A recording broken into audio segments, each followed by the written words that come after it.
We initially worked for 6 to 8 weeks with social services and the people that they had already chosen that we would be supporting. The type of support that we used to provide at the beginning was a lot of intense support. 9 flats, 8 of which people would be moving into for independent living skills, and the final 9th flat would be used as a training flat. Gaining their trust is the biggest thing to start with, so they feel comfortable with you. So we had to sit down with each person and identify what their needs were. And what sort of areas they needed support in. A few of the service users weren't used to their own money. That's something we had to get them building confidence with. As soon as she had her own place, she said I think she said she was over the moon about that. Some people just needed a little bit of encouragement and feeling safe within that new environment. I was excited. And I couldn't wait to come into my own flat. I think every service user that's moved into there, when they moved in, were very unsure. I think she felt like happy, I think. Happy to get out of where I was.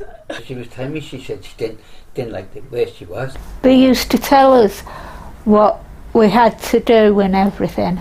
The people at Closcaina actually moved into a building site where they had to deal with lots of things that they probably wouldn't have dealt with in a normal setting. They had like cones around this, so it was like a building site, yes. It's a bit of a culture shock really, that they've got to do things themselves, you know. But that's where the training from us have gone in, you know, where we've provided places for them to go, cooking skills, hygiene skills, college, and we supported with all the bus routes and everything. You know, the first couple of weeks we supported them there. We do a lot of short-term plans, so they may be intensive programs where we do a cooking program for a few weeks until somebody picks that skill up. Well, it used to be my cleaning and my cooking. The quality of the staff we look for to work at Closcaina flats are our flexibility, our being able to really work on their own initiative. The support worker you need to be enthusiastic, organised. You need to be organised because there's so many flats. We looked at the ages and abilities of the service users so that we were able to then go back and match the staff up. We also look at any sort of homemaking skills that these people have. That's really important. Those abilities to work individually, to work alone, and then to feed back to the rest of the team as well what was going on. So it's a lot about communication. My role is prompting more than anything now because they've come on so far from 2.5 years ago when they first moved in. It's more about supporting to encourage them to do more for themselves. They help me if I've got problems, like if ever I need like letters reading and things like that. It's still my cooking. Like I've been in hospital this week. They've helped me since I've been home. My mum has helped me. Well, she's always helped me in the past, and I've actually learned to lean on a bit of Cartrefi as well. If I need help, I go to the staff for help. You only have people around when they ask for support. I just go to the flats and they help me then with anything that I need. And tell them that I've got an appointment. At the moment we've still got staff going in once a day, that it's a regular time that all of the people that live in the flats know that there'll be a member of staff there at that time. So they are able to either ask that member of staff, or they may ring the office and say, I've had a letter, or my washing machine's not working, I don't know how to deal with this, and we can deal with it at that time. So the demands are all service user led. Or a family member might give us a ring and say, I'm a little bit concerned, they don't seem to be managing this very well, is there any chance you could do a bit of work around it? Or social services might give us a ring and say the same things. We've identified regular slots for people at Closcaina We have specific days that they engage in, and they want support on those specific days. That's how it works mainly. It's on their demands.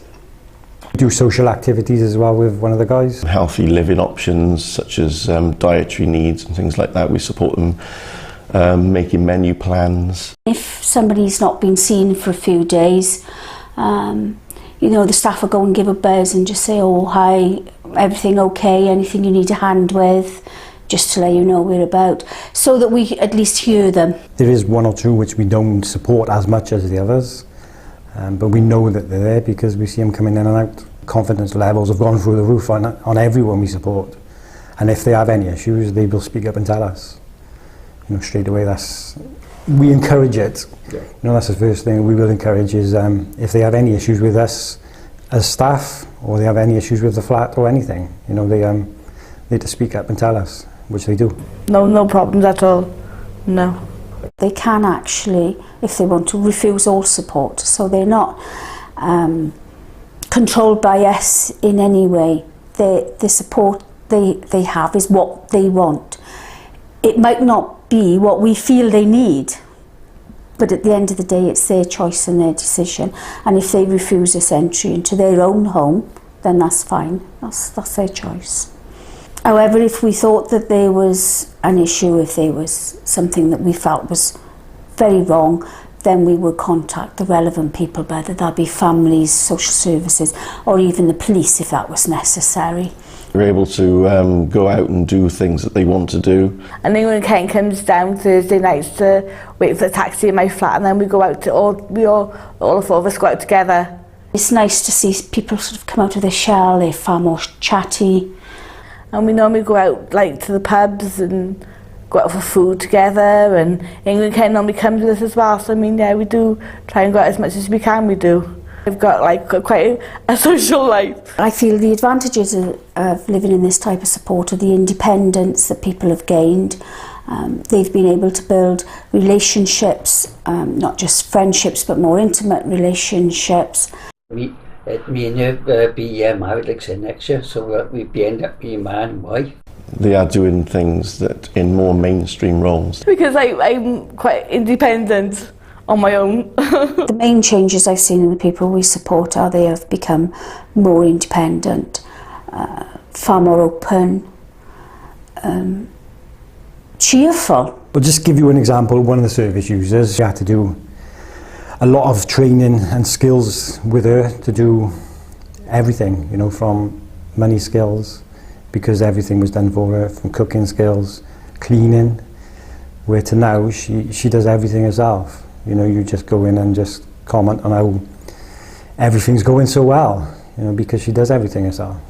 There is prompting now and again, just encouraging her to do it a bit, you know, because sometimes she might forget.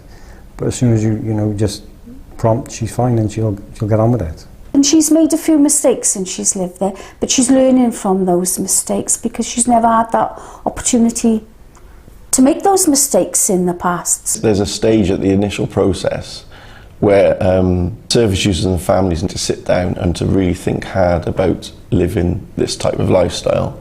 I don't think it was explained properly, and families and carers didn't really understand that it was independent living. But there was also some social workers and nurses, OTs, who also had difficulty with the concept, the risk-taking side of it, I think. We do deal with Melin, who are the contractors for the flats. We do deal with social workers when it comes to different services. We will sit in on reviews. We've worked very closely with the OTs to look at programmes around skills for the homes. The OTs have also come in and done assessments to help us provide the correct level of support. At the beginning there was around about 140 hours of support in Closcainat flats, but working closely with social workers, working closely with Torfaen Social Services, and working closely with the service users and the people at Closcainat, we've reduced those hours dramatically to around about 50 hours of support for the whole week. We'd able to move things around where if somebody didn't want support on a specific day, that we could move those hours and give an option for other people to have support as well. So the hours have been very flexible. So I think that's a good thing in this model. Where we've cut hours there, we've been able to keep those hours for people that are going into the training flat, where we're providing extra there. So overall, we're providing the same hours, but to far more people.